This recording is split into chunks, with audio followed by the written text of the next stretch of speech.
माणसांनी आपलं साहस, आपलं शौर्य कमी करून भीतीला एक गुण बनवला आणि मग त्यांना नवीन स्लोगन तयार करावं लागला, डर के आगे जीत है.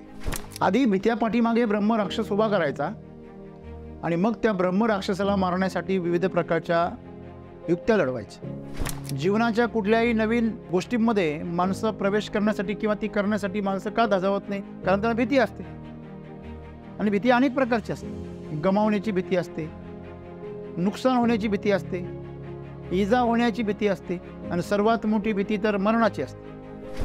भीती हा गुण नसून ती एक उणीव आहे. तुमच्यामधली कमतरता आहे याची पहिली तुम्हाला जाणीव व्हायला पाहिजे. अवगुणांना जर तुम्ही गुण समजायला लागलात तर तुमचं आयुष्य एक नरक बनून जाईल, एक शोकांतिका बनून जाईल, शिक्षा बनून जाईल. जीवनाचा अपमान करणे यासारखा दुसरा मोठा गुन्हा नाही. बरीचशी माणसं जीवनामधल्या सर्वात सुंदर अशा अनुभवापासून स्वतःला वंचित ठेवतात कारण त्यांच्या मनात भीती असते. मग कोण अडवतं तुम्हाला प्रगती करण्यापासून आणि नवीन नवीन गोष्टी शिकण्यापासून? तर भीती अडवते. म्हणजे जन्मजात माणसाकडे भीती नावाचा असा काही गुण नसतो, पण धाडस असतं. नवनवीन गोष्टी एक्सप्लोअर करण्याची इच्छाशक्ती, जिज्ञासा असते. परंतु त्या जिज्ञासेला मारण्याचं काम तुमची भीती करते आणि ती भीती आम्हाला निर्माण करून दिली आमच्या परिवाराने, समाजाने. हे जे कल्पनांच्या जगामध्ये मनामध्ये आम्ही जे भीतीचं एक वातावरण तयार केलं, त्या भीतीमुळे आम्ही आमच्या जीवनामध्ये ज्या नवनवीन संधी आहे त्या सगळ्या संधींना गमावून बसतो. जेव्हा आम्हाला समोर चॅलेंज दिसतं, जेव्हा आमचं शरीर थकतं आणि ती त्या ठिकाणी शरण जातं, त्यावेळेस खऱ्या अर्थाने जे धाडस दाखवायचं असतं ना, त्या धाडसातून जो आनंद मिळतो तो खरा जीवनाचा तुम्हाला जवळ घेऊन जातो. ज्यावेळेस तुम्ही धाडस दाखवतात त्यावेळेस तुमच्या ऊर्जेच्या आणि तुमच्या चेतनेच्या जास्त जवळ असतो. भित्रेपणा हा मनाचा स्वभाव, आपल्या ऊर्जेचा नाही, आपला तर नाहीच नाही.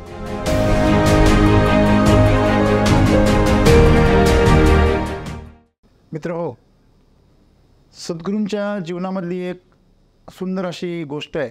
जेव्हा सद्गुरू लहान होते तेव्हा त्यांना सापांबरोबर खेळण्याचा किंवा साप पकडण्याचा छंद होता. सापांबद्दल त्यांच्या मनामध्ये कुठल्याही प्रकारची भीती नव्हती. त्यांचे वडील डॉक्टर होते. जेव्हा त्यांना हे कळलं की आपला मुलगा शिक्षण घ्यायचं सोडून, शाळेमध्ये रमायचं सोडून तो कुठेतरी साप पकडतो, लोक त्याला साप पकडण्यासाठी बोलवतात, तेव्हा ते चिडले आणि त्याला बोलावून घेतलं. म्हणे, अरे तू हे काय करतोयस? म्हणे, साप विषारी असतात, तुला त्यांची भीती वाटली पाहिजे. तेव्हा सद्गुरूंनी दिलेलं उत्तर फार समर्पक आहे. ते म्हणे, भीती वाटणे हा पण एक गुण असू शकतो हे मला माहिती नव्हतं. मुळात निर्भय असणे हा एक गुण असू शकतो. भीती वाटणे हा कसला गुण? तिथे विकृती आहे. परंतु माणसांनी आपलं साहस, आपलं शौर्य कमी करून भीतीला एक गुण बनवला आणि मग त्यांना नवीन स्लोगन तयार करावं लागला, डर के आगे जीत है. आधी भीत्या पाठीमागे ब्रह्म राक्षस उभा करायचा आणि मग त्या ब्रह्म राक्षसाला मारण्यासाठी विविध प्रकारच्या युक्त्या लढवायच्या. मला सांगा, माणसं भांबवल्यासारखी, गोंधळल्यासारखी कधी वागता? जेव्हा घाबरलेली असतं. जीवनाच्या कुठल्याही नवीन गोष्टींमध्ये माणसं प्रवेश करण्यासाठी किंवा ती करण्यासाठी माणसं का धाजावत नाही? कारण त्यांना भीती असते आणि भीती अनेक प्रकारची असते. गमावण्याची भीती असते, नुकसान होण्याची भीती असते, इजा होण्याची भीती असते आणि सर्वात मोठी भीती तर मरणाची असते. तर सद्गुरू असं म्हणतात, भीती हा गुण नसून ती एक उणीव आहे. तुमच्यामधली कमतरता आहे याची पहिली तुम्हाला जाणीव व्हायला पाहिजे.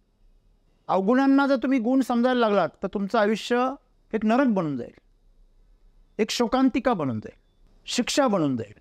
आणि तुम्ही जर स्वतःचं आयुष्य जर एक तुरुंगाप्रमाणे जर शिक्षा बनवली तर तुम्हाला वेगळ्या तुरुंगाची गरज नाही, तुम्ही गुन्हेच करत राहणार. जीवनाचा अपमान करणे यासारखा दुसरा मोठा गुन्हा नाही.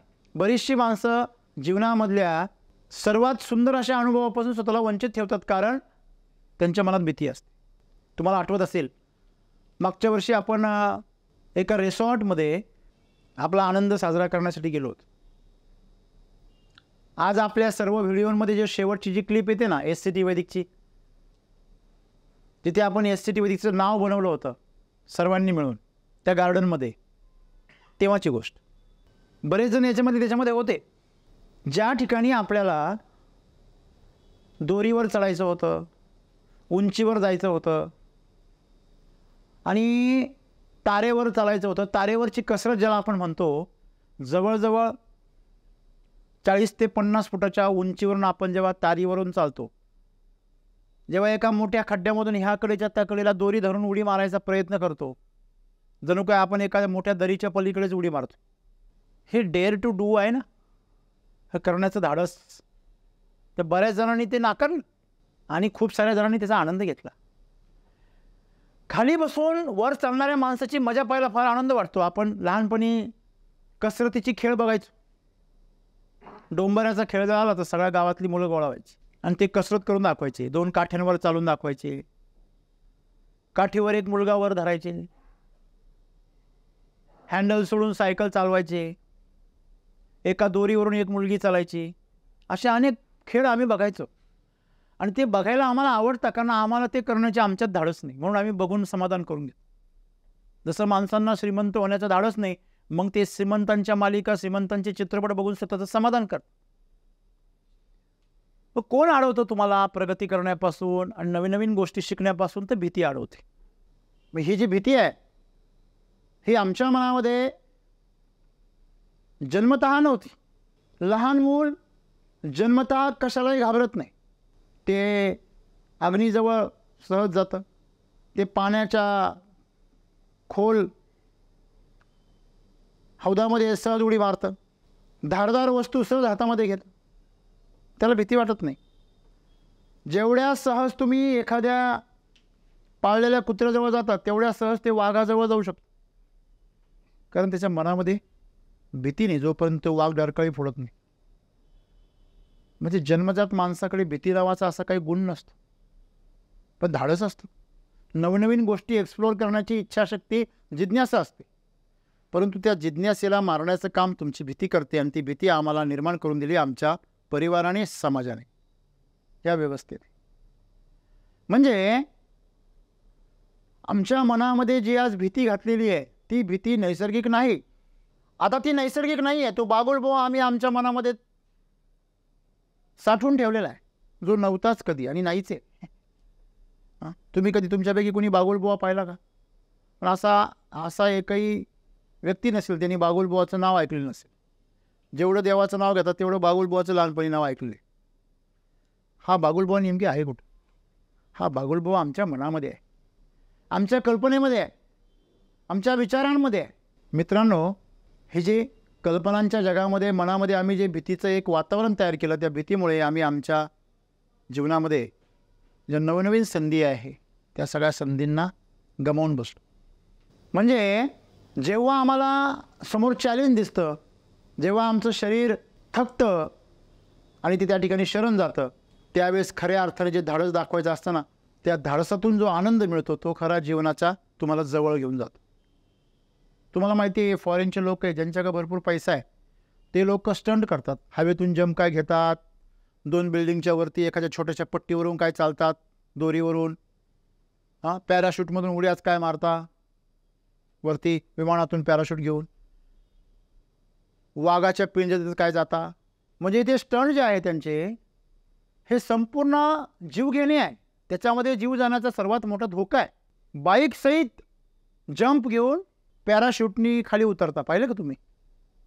बाईक वेगळी उतरते, तो वेगळा उतरतो, दोघांना 2 पॅराशूट असतात. सांगायचं तात्पर्य, ही माणसं एवढं धाडस का नाही दाखवतात? त्याचं कारण आहे की ज्यावेळेस तुम्ही धाडस दाखवतात त्यावेळेस तुमच्या ऊर्जेच्या आणि तुमच्या चेतनेच्या जास्त जवळ असतं. बघा, जेव्हा आम्ही बापरे म्हणतो, आई ग म्हणतात मुली, तेव्हा आमच्या आतमध्ये कुठली तरी वीज चमकल्यासारखं वाटतं. मग ती वीज काय? ती वीज म्हणजे आपलं चैतन्य आहे, आपली ऊर्जा आहे. आणि म्हणून जेव्हा जीव जाण्याचा धोका असतो ना, तेव्हा आपलं जी ऊर्जा असते, आत्मिक ऊर्जा, ती पूर्णपणे जागृत होते आणि मन डायरेक्ट गायब होतं. मन अतिशय भित्र असतं, लक्षात ठेवा. जेव्हा संकट येतं तुमच्यावरती त्याच वेळेस तुमचं डोकं बंद झालेलं असतं, लक्षात ठेवा. तेव्हा ते आपण जे शिकलो, संकटामध्ये जो साथ देतो तोच खरा मित्र. म्हणजे मन हा आमचा खरा खुरा मित्र नाही, कारण तो संकटामध्ये पळून जातो. तुमच्यावर जेव्हा संकट आहे तेव्हा डोकं बंद होतं असं डोकं काय कामाचं जे संकटात बंद होतं. आणि अशा वेळेस तुम्हाला आतून कुठलं तरी ताकद मिळते आणि नकळत कुठून तरी ताकद मिळते. त्या ताकदीच्या जोरावर हे शरीर पत आणि सगळं झालं, जीव वाचला की मग ते मन परत श्रेय घ्यायला येतं. बघा बघा बघा मी किती धाडस दाखवलं. आणि दाखवलं कोणी? तुमच्या अंतःकरणातील शक्तीने. आणि त्याचं श्रेय कोण घेतं? मन घेतं. आणि अगोदर तर हे भित्र पळून गेलं होतं. म्हणजे भित्रेपणा हा मनाचा स्वभाव आहे, आपल्या ऊर्जेचा नाही, आपला तर नाहीच नाही. अनेक वेळा इतिहासामध्ये असे प्रसंग आहेत की त्यांना माहिती आहे आपल्या याच्यामध्ये मृत्यू येणार आहे, तरी पण ते धाडस केलं. वेडात मराठे वीर दौडले सात. हंबीरराव मोहित्यांच्या अगोदर सरसेनापती कोण होते? प्रतापराव गुजर होते. बरोबर. जेव्हा एका लढाईमध्ये त्यांनी मुघलांना हरवलं आणि त्यांचा जो क्रूर असा त्यांचा जो सरदार होता त्याला त्यांनी मोकळं सोडून दिलं. राजांना राग आला. कधी नव्हे ते क्रोधित झाले आणि प्रतापरावांवरती ओरडले, आले त्या पावलांनी परत जा आणि त्या मुघल सरदाराचं सिर हातामध्ये घेऊन या. त्या जोशामध्ये त्या रागामध्ये सोबत फक्त 6 जण सोबत घेतले आणि स्वतः 7वे असे 7 जण चालून गेले हजारोंच्या सैन्यावरती. लक्षात घ्या. असं म्हणतात इतिहासामध्ये त्यांचं नाव कोरलं गेलं. अशा प्रकारचं तुंबळ युद्ध झालं. सर्वच्या सर्व त्या टायमामध्ये धारातीर्थी पडले खरे, परंतु त्यांनी शत्रूची दानादान उडवली. मित्रांनो, हे धाडस कुठून येतं? भगतसिंग, राजगुरू, चंद्रशेखर आझाद यांची नावं आम्ही का घेतो आज? आमच्या मुलांना का सांगतो? हां, सुभाषचंद्र बोस यांचं नाव का सांगतो? कारण हे मरणालाही घाबरत नव्हते. मरण यांना घाबरत होतं. शूर शौर्य पाहिजे. ज्या माणसामध्ये वीरत्व नाही, वीरशक्ती नाही, तो माणूस कसला? धाडस. आणि हे भीतीच्या पलीकडे असतं. जी माणसं शरीराच्या आणि मनाच्या स्तरावर जगतात त्या शरीराला नेहमी भीती आहे, मारायची भीती आहे. शरीराला नेहमी भीती आहे कमजोर पडण्याची. शरीराला नेहमी भीती आहे आजारी पडण्याची, अपंग होण्याची. लक्षात घ्या, माणसाचं शरीर अपंग होतं पण मन अपंग होत नाही. अशी खूप उदाहरणं आपण बघतो इतिहासामध्ये. असं म्हणतात एखादा अपघात तुम्हाला शरीराने अपंग करतो, परंतु भीती तुम्हाला मनाने अपंग करते. आणि आज आपण बघतो 100 अशा प्रकारची दिव्यांग मुलं उच्च पदावर अधिकारी झाले, त्यांचा नुकताच सत्कार झाला. 100 मुलं. आम्ही सर्व बाजूनी धडधड काढतो. आम्ही नाही होऊ शकत का? काही जण असे आहेत की जवळजवळ 99% परीक्षेलाच बसत नाही या भीतीने की आमचं काम नाही. हां, ज्याला डोळे नाही, ज्याला हातपाय नाही, अशी जर मुलं त्याच्यामध्ये जर सर्वोच्च IRAS पदावर सारख्या ठिकाणी जर पोहोचू शकत असतील, क्लास 1 पोस्टवर पोहोचू शकत असतील, तर आम्हाला परमेश्वराने काय कमी दिलं? आम्हाला परमेश्वराने सगळं दिलं, पण आम्ही त्याच्यामध्ये भीती नावाचं एक पांघरून ओढून घेतलं. धाडस नाही आमच्याकडे. आणि म्हणून सद्गुरू आम्हाला सांगता भीती काय आहे? ते भीतीचं वर्णन करताना ते म्हणता जे अजून घडलेच नाही किंवा जे कधी घडणारच नाही त्याला खरं मानणं म्हणजे भीती आहे.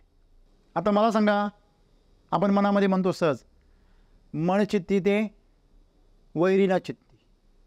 मनामध्ये जे चिंतन चालतं ना ते चिंतन आपला दुश्मनसुद्धा करत नाही. हे खरं कुठं आहे? जर घरातला माणूस जर उशीर आला, जर सगळ्यात प्रियजन माणूस जर उशीर आला, तर आपल्या मनामध्ये पॉझिटिव्ह गोष्टी येतात का निगेटिव्ह गोष्टी येतात? जेवढा जास्त जवळचा असेल तेवढ्या निगेटिव्ह येतात. बरोबर आहे? म्हणजे त्यांचे सगळ्यात मोठे दुश्मन कोण आहे? हां, आपण आहोत. आपण असं म्हणतो दुश्मनाबद्दल सुद्धा वाईट चिंतन करू. बरोबर आहे ना? मी एक फार सुंदर वाक्य ऐकलं की जर एखाद्या माणसाला सगळं जग शिव्या देत असेल आणि दोष देत असेल आणि नावं ठेवत असेल तर तुम्ही नका ठेवू. का नका ठेवू? तर सगळं जग देत असेल ना, तुम्ही असं आणखीन कशाला देता?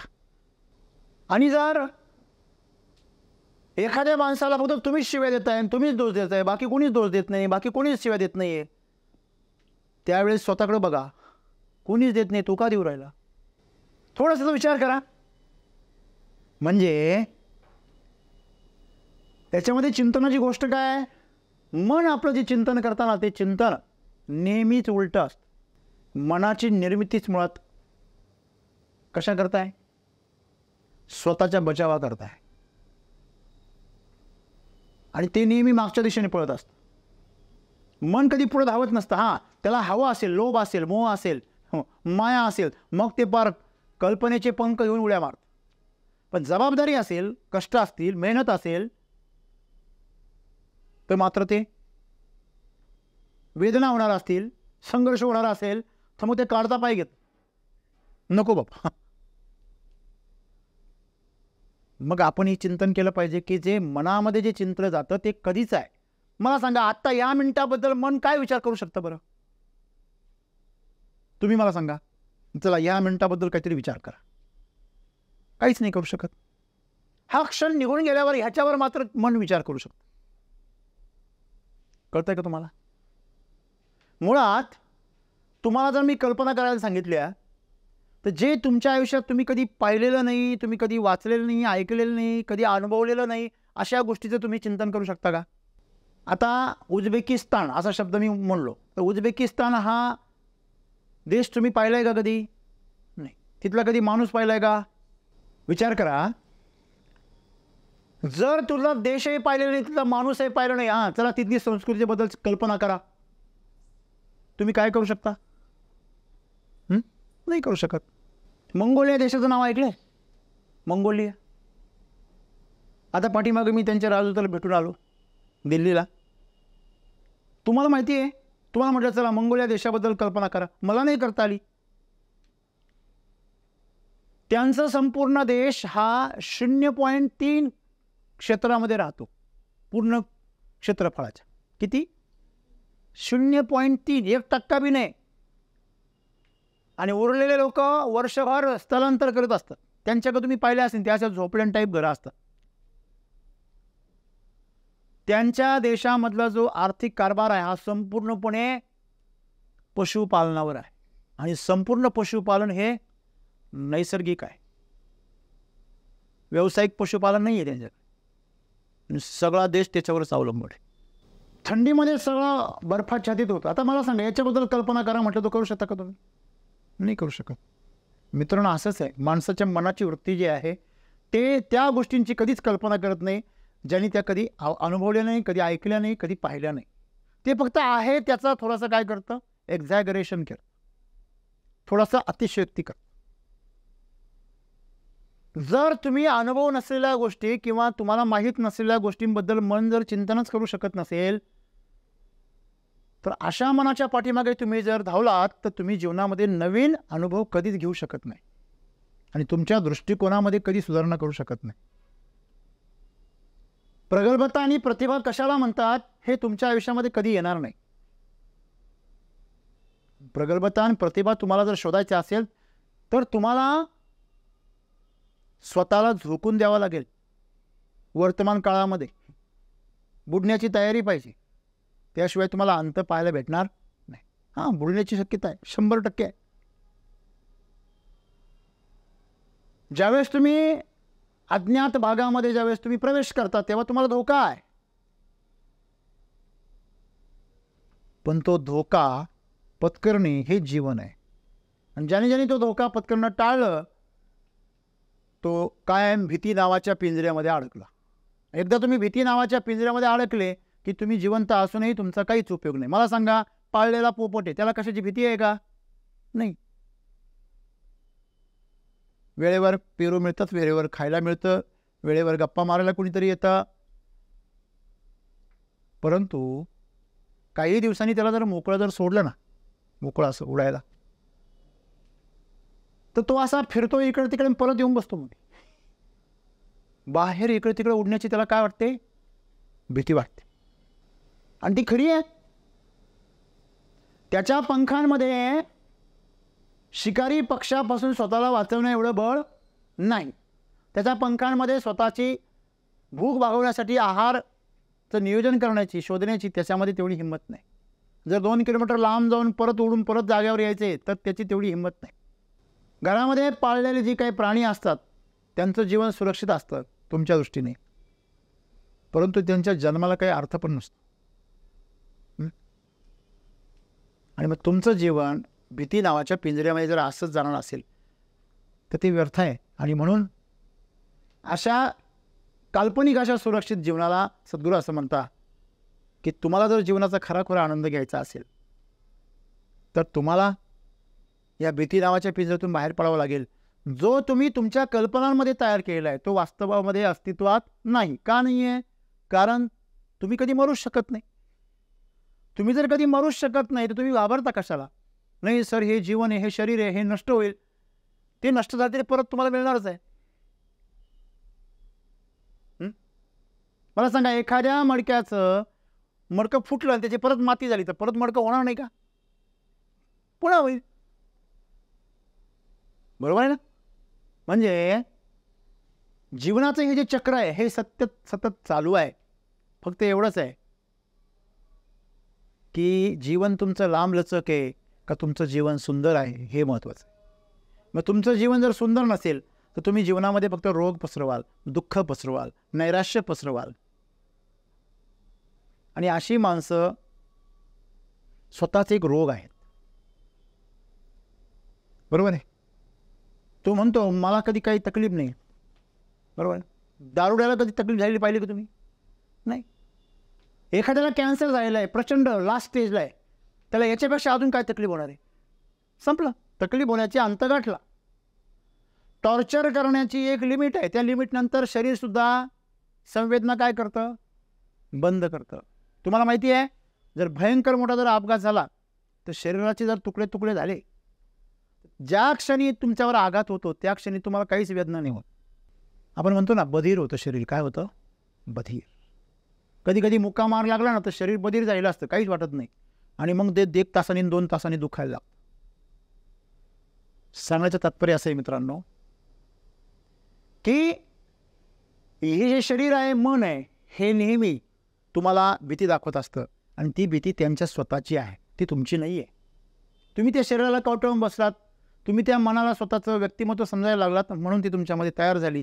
आणि म्हणून तुम्ही तुमच्या भविष्यकाळाबद्दल किंवा भूतकाळाबद्दल ज्या काही कल्पना रचताय आणि ज्या काही तुम्ही भीती निर्माण करताय स्वतःसाठी, त्या खरं तर कधी घडलेल्या नाही आजपर्यंत, पण घडेल असं तुम्हाला वाटतं. आता मला सांगा, मृत्यू किती वेळा घडतो? जीवनामध्ये मृत्यू किती वेळा घडतो? एकदाच. तुम्ही अनुभवलाय का कधी? मृत्यू कसा असतो तुम्हाला अनुभवाचा असेल तर काय करावं लागेल? मरावं लागेल. ओके. आणि मग तुम्ही पुन्हा जिवंत होऊन आम्हाला सांगू शकता का मृत्यूचा अनुभव कसा आहे? जो कधी अनुभवलाच नाही त्याची काय भीती बाळगायची? आम्ही कधी मृत्यू अनुभवलाच नाही त्याची भीती बाळगणं म्हणजे याच्यासारखा मूर्खपणा नाही.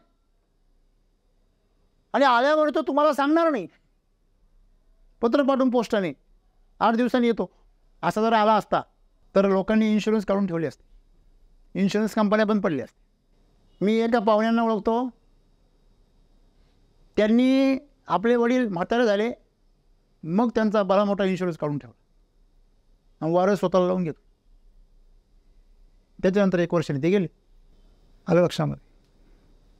सांगण्याचं तात्पर्य काय की मृत्यू आम्ही कधी अनुभवला नाही, मग त्याची भीती बाळगायचं आणि त्याची कल्पना रचायचं काही कारण आहे का? एखादं भूत येईल आणि मग ती मला खाईल, किंवा रस्त्याने मी ॲक्सिडेंट मरेल, किंवा अशा रोगाने मरेल.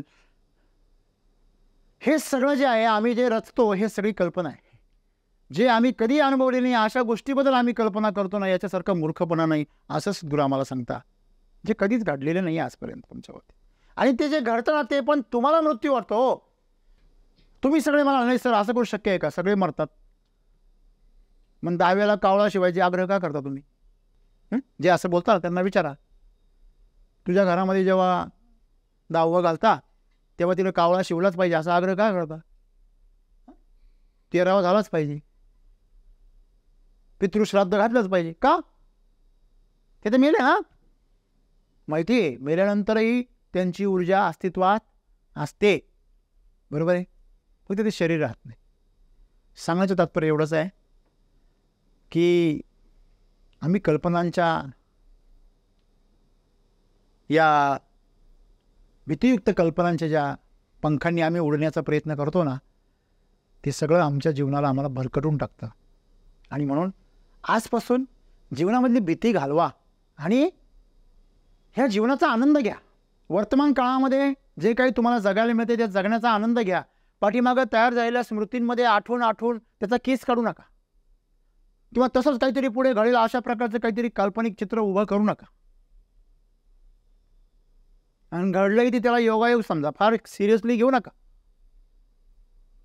म्हणजे तुम्हाला तुमचं जीवन जर अनुभवायचं असेल, प्रत्यक्षानं अनुभवायचं असेल, तर तुम्ही तुमच्या मनातून भीती घालवली पाहिजे. आणि भीतीच्या निमित्ताने तुम्ही ज्या काही कल्पना असतात त्या कल्पनांमधून स्वतःला बाहेर ठेवलं पाहिजे आणि वास्तविक जीवनामध्ये सहभागी झालं पाहिजे. धन्यवाद.